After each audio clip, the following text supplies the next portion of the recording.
بسم اللہ الرحمن الرحیم۔ اذان دینا ہمارا کام ہے لوگوں کو سمجھانا، چاہے وہ اس کے ذریعے ہو، چاہے وہ مطلب تقریروں کے ذریعے ہو، چاہے وہ موبائل کے ذریعے ہو، چاہے وہ سوشل میڈیا کے ذریعے ہو، چاہے کسی طریقے سے، نتیجے کی پرواہ نہیں ہے۔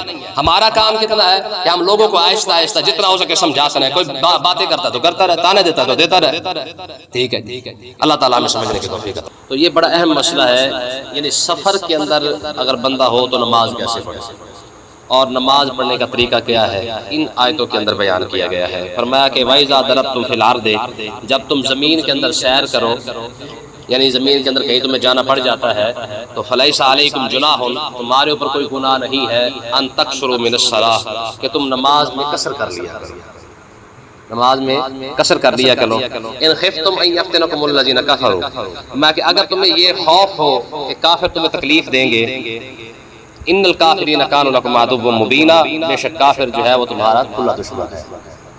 اس آیت کا مطلب کیا ہے؟ مطلب یہ ہے کہ جب تمہیں زمین میں سفر کرنا پڑتا ہے، جہاد کرنے کے لیے تم جاؤ یا کہیں بھی، ویسے آیت تو خاص جہاد کے لیے ہی ہے کہ جب تم جہاد کے لیے جنگ کرنے کے لیے کہیں بھی تم چلے گئے ہو، وہاں کیونکہ سفر بنے گا، مسافر بن جاؤ گے، تو مسافر بننے کی صورت میں جب تم کافروں کے سامنے کھڑے ہوگے تو اس وقت ظاہر دشمن کا خوف بھی ہوتا ہے، تب تم نماز کیسے پڑھ سکتے ہو؟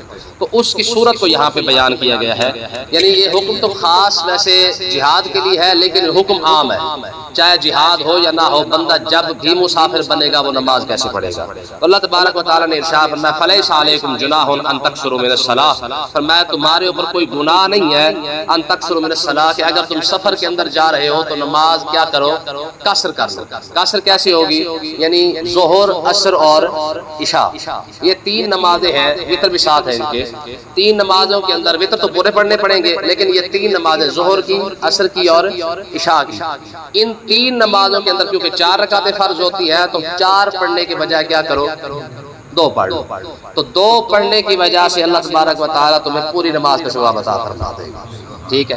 ان خفتم ان یفتنکم الذین کفروا، اگر تمہیں واقعی کافروں کا ڈر ہو، فتنے کا خوف ہو، یعنی کافر تمہارے اوپر حملہ کر دیں گے، تو کیا کرو؟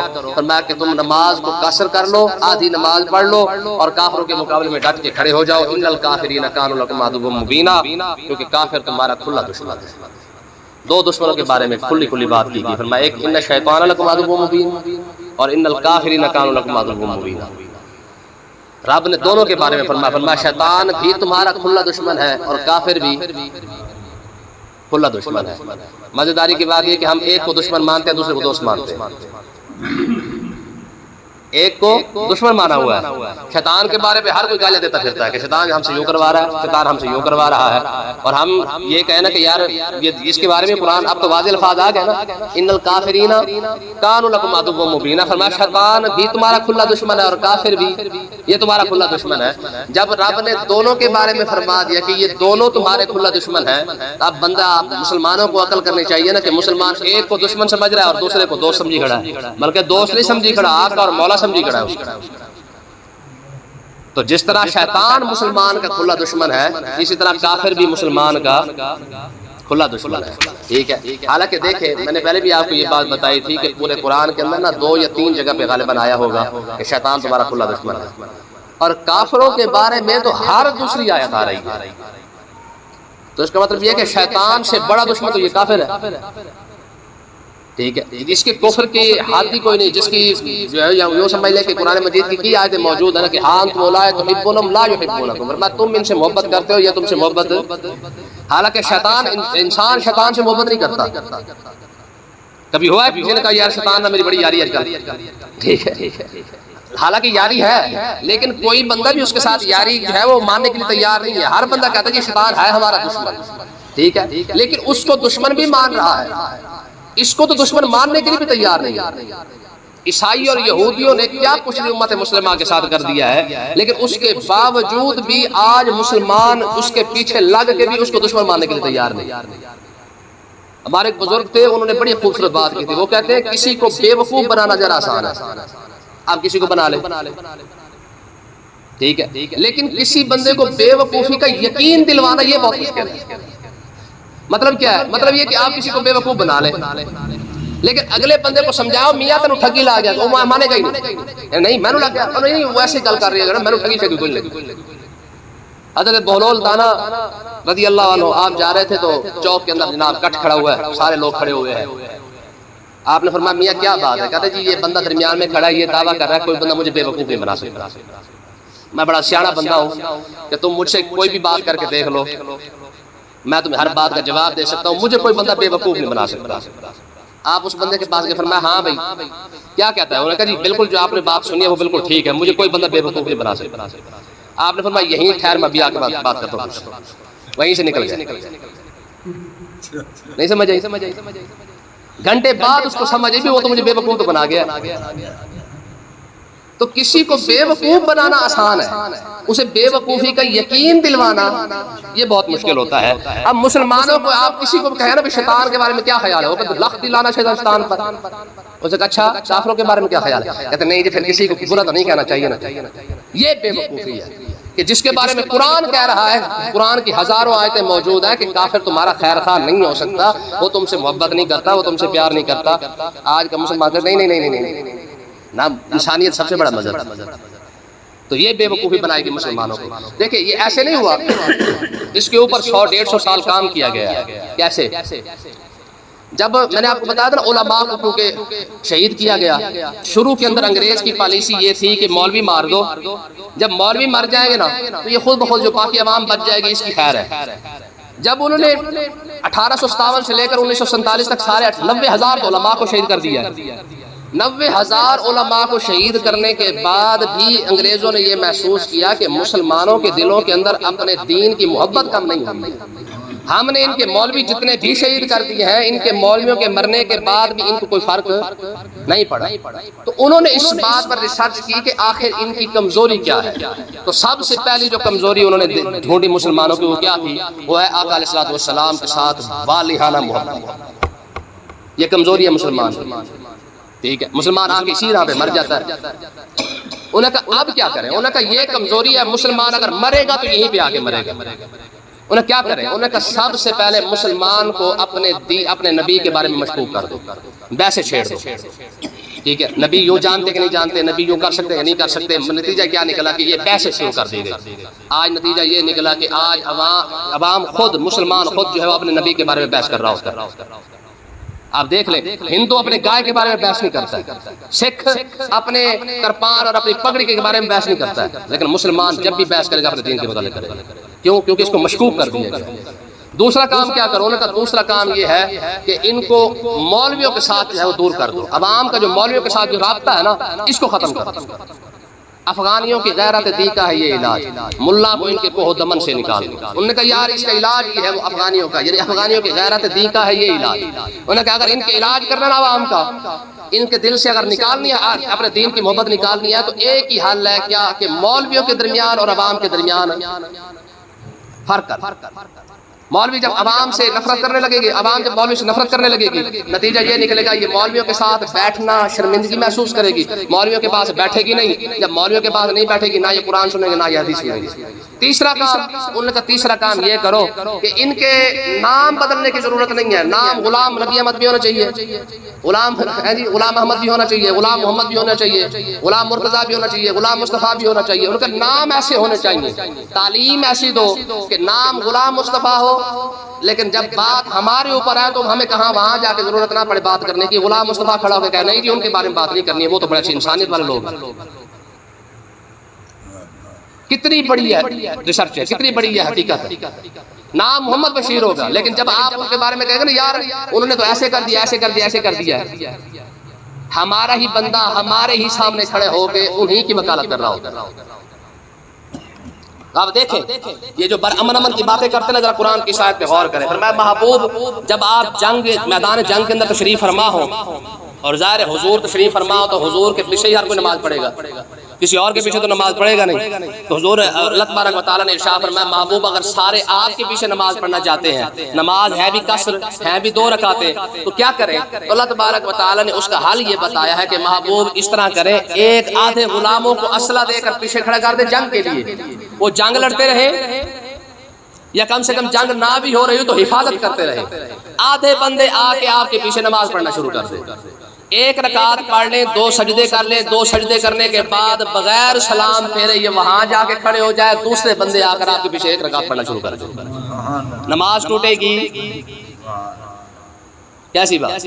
یہ اسی آیت کے اندر ذکر ہو رہا ہے. تو میں نے پہلے آپ کو بتایا تھا قرآن مجید کیا تھا, یا ایھا الذین آمنوا استجیبوا للہ وللرسول اذا دعاکم. جب اللہ اور اللہ کا رسول بلا لے, نماز کے اندر بھی کھڑے ہو تو کیا کرو, دوڑ کے حضور کی بارگاہ اقدس میں حاضر ہو جاؤ, تمہاری نماز نہیں ٹوٹے. آقا علیہ الصلوۃ والسلام نے ایک صحابی کو حکم دیا, فرمایا وہ گستاخ بھاگا جا رہا ہے, جا کے اس کو قتل کر کے آ. ٹھیک ہے, وہ پیچھے دوڑ پڑے, نماز کا وقت ہو گیا, پیچھے دوڑتے جا رہے ہیں. اب کیا کیا, دوڑتے دوڑتے نماز بھی پڑھی اور جا کے اس کو قتل بھی کر رہے, نماز بھی دوڑتے دوڑتے پڑھی. ٹھیک ہے, جب اسے قتل کر کے واپس آئے تو آپ آقا علیہ الصلوۃ والسلام کی بارگاہ اقدس میں یہ مسئلہ پیش کیا, عرض کی یا رسول اللہ نماز کا ٹائم ہو گیا تھا, بھاگتے بھاگتے اس کو قتل بھی کرنا تھا, تو میں نے بھاگتے بھاگتے نماز پڑھی ہے, اس کے بارے میں کیا حکم ہے؟ حضور نے ارشاد فرمایا میرا حکم کرنے کے مطابق گیا تھا تو تیری نماز اللہ تعالیٰ نے قبول فرما لی. ٹھیک ہے جی. اب اندازہ کریں یار, ایک طرف سے فقہی مسئلہ یہ ہے کہ بندہ نماز کے اندر کھڑا ہو اور دیوار کے اوپر کچھ لکھا ہوا ہو نا, اگر بندہ اس لکھے ہوئے کو پڑھ لے اس کی نماز ٹوٹ جاتی ہے. یہ دیکھیں یہ مسجد پاک ہے, اگر سامنے اللہ اوپر لکھا ہوا ہے نا, اسی کو بھی بندہ نماز کے اندر پڑھ لے, کھڑا ہو لکھا ہوا پڑھنا شروع کر دے, نماز ٹوٹ جائے گی. کیوں؟ کیونکہ حکم یہ ہے کہ قیام کے اندر نگاہ کہاں رکھنی تھی, سجدے والی جگہ پہ, اور تو دیوار پہ کھڑا ہوا لکھا ہوا وہ پڑھ رہا ہے. ایک طرف سے نزاکت کا یہ عالم ہے کہ دیوار پہ لکھی ہوئی چیز اگر نماز کے اندر بندہ نمازی کھڑا ہو کے پڑھ لے تو اس کی نماز ٹوٹ جاتی ہے, اور ایک طرف سے رسول اللہ کا حکم ماننے کے لیے بندہ دوڑتا بھی جا رہا ہے, اللہ اکبر سامی اللہ لمن حمدہ ربی اللہ سبحان ربی اللہ سبحان ربی العظیم کرتا جا رہا ہے, نماز نہیں ٹوٹ رہی ہے. ٹھیک ہے, اب دیکھیں جی, فرمایا کہ اب دوسرے بندے آ جائے آپ کے پیچھے, وہ آ کر ایک رکعت پڑھ لیں. اب ایک رکعت پڑھنے کے بعد یہ پھر واپس چلے جائے, حضور آپ سلام پھیر دیں, کیونکہ 2 رکعتیں پڑھنی تھی. اب حضور نے سلام پھیر دینا ہے, اب پھیرنے کے بعد کیا کریں, پہلے والی آ کر پہلی رکعت مکمل کر دے, دوسرے والی آ کر اپنی دوسری رکعت مکمل کر دے. ٹھیک ہے, اب اسی آیت کا ذکر ہو رہا ہے. یعنی اس کا مطلب یہ ہے کہ اگر ساری فوج, سارے لوگ ایک امام کے پیچھے نماز پڑھنا چاہیے, اس کے لیے حکم ہے. اگر 2 امام ہو سکتے ہیں, 2 اماموں کے پیچھے نماز پڑھی جا سکتے, پھر تو آدھے اس امام کے پیچھے پڑھ لیں, آدھے اس امام کے پیچھے پڑھ لیں. لیکن اگر ساری فوج کہتی ہے ہم نے اسی امام کے پیچھے ہی نماز پڑھنی ہے, تو یہ اس کے لیے مسئلہ ہے کہ ایک رکعت امام ان آدھوں کو پڑھا دے اور ایک رکعت ان آدھوں کو پڑھا دے. ٹھیک ہے, امام سلام پھیر دے اور وہ آ کر اپنی دونوں رکعتیں مکمل کر دیں. اللہ تبارک و تعالیٰ نے ارشاد فرمایا وَإِذَا كُنْتَ فِيهِمْ, اے محبوب جب آپ صحابہ میں تشریف فرما ہو, ہیں جی, وہ کہتے ہیں نا تیرے ہوتے ہوئے تیری دنیا کون دیکھے گا, تجھے میلے میں سب دیکھیں گے, میلہ کون دیکھے گا. یعنی جب حضور تشریف فرما تو کسی اور کے پیچھے کون نماز پڑھے گا, چاہے صدیق اکبر کیوں نہ کھڑے ہو, صدیق اکبر کے پیچھے کون نماز پڑھے گا. تو اللہ تبارک و تعالیٰ نے ارشاد فرمایا وَإِذَا كُنْتَ فِيهِمْ, اے محبوب جب آپ بھی ان میں تشریف فرما ہے, فَأَقَمْتَ لَهُمُ الصَّلَاةَ, آپ ان کو نماز پڑھائیں, فَلْتَكُمْ طَائِفَةٌ مِّنْهُمْ مَعَكَ, اور جو ایک گروہ ان میں سے ہو آپ کے پیچھے آ کے کھڑا ہو جائے, وَلْيَأْخُذُوا أَسْلِحَتَهُمْ, اپنے اسلحے کو سنبھال کے رکھے. اسلحہ اتارنے کی ضرورت.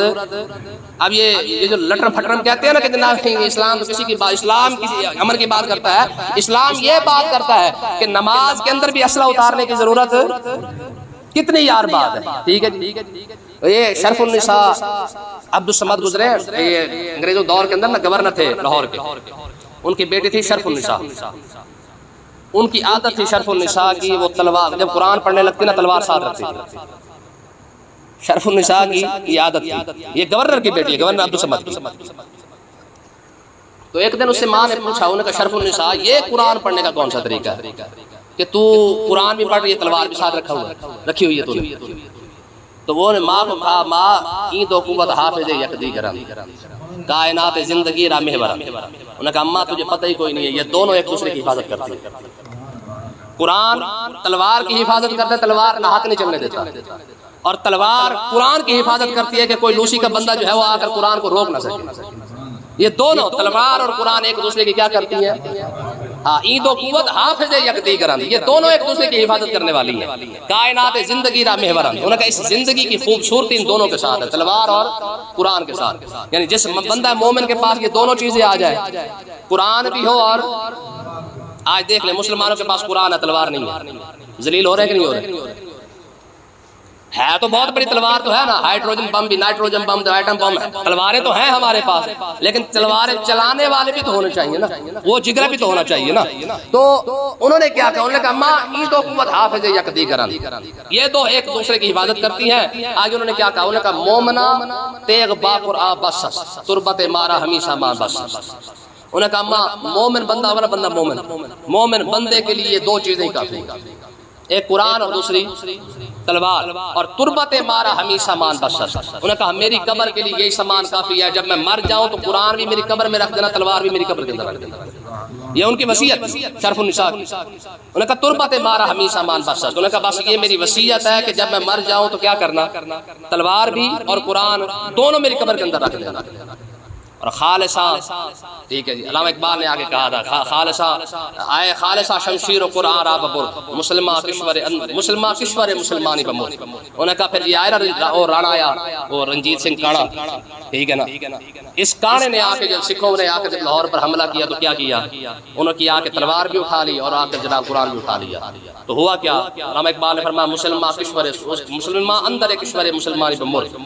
انہوں نے کہا جب شرف النساء کا مسلمان تلوار کی حفاظت نہیں کر سکے اور شرف النساء کے قرآن کی حفاظت نہیں کر سکے نا، اس دن مسلمانی برے صغیر سے مر گئی کہ تم اپنی بیٹی کی قبر سے قرآن کی حفاظت اور تلوار کی حفاظت نہیں کر سکے، تو اس دن برے صغیر سے مسلمانی اس دن ہی مر گئی تھی جب ان کی بیٹی کی قبر سے قرآن اور تلوار لے گئے تھے۔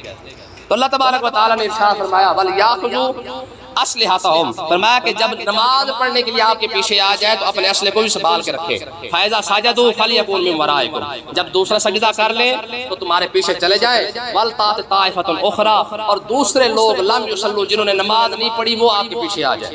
وہ جو حفاظت کر رہے تھے ایک رکعت انہوں نے پڑھ لی ہے، اب یہ پیچھے چلے جائے، اور جنہوں نے ایک رکعت بھی نہیں پڑھی ہے وہ آ جائے، کیا کرے فَلْيُصَلُّوا مَعَكَ، حضور آپ کے پیچھے نماز پڑھنا شروع کر دیں، تاکہ دونوں کو شرف مل جائے اور دونوں کہیں جی ہم نے آخری نماز بھی اگر جنگ کے اندر پڑھی ہے تو رسول اللہ کے پیچھے پڑھی ہے۔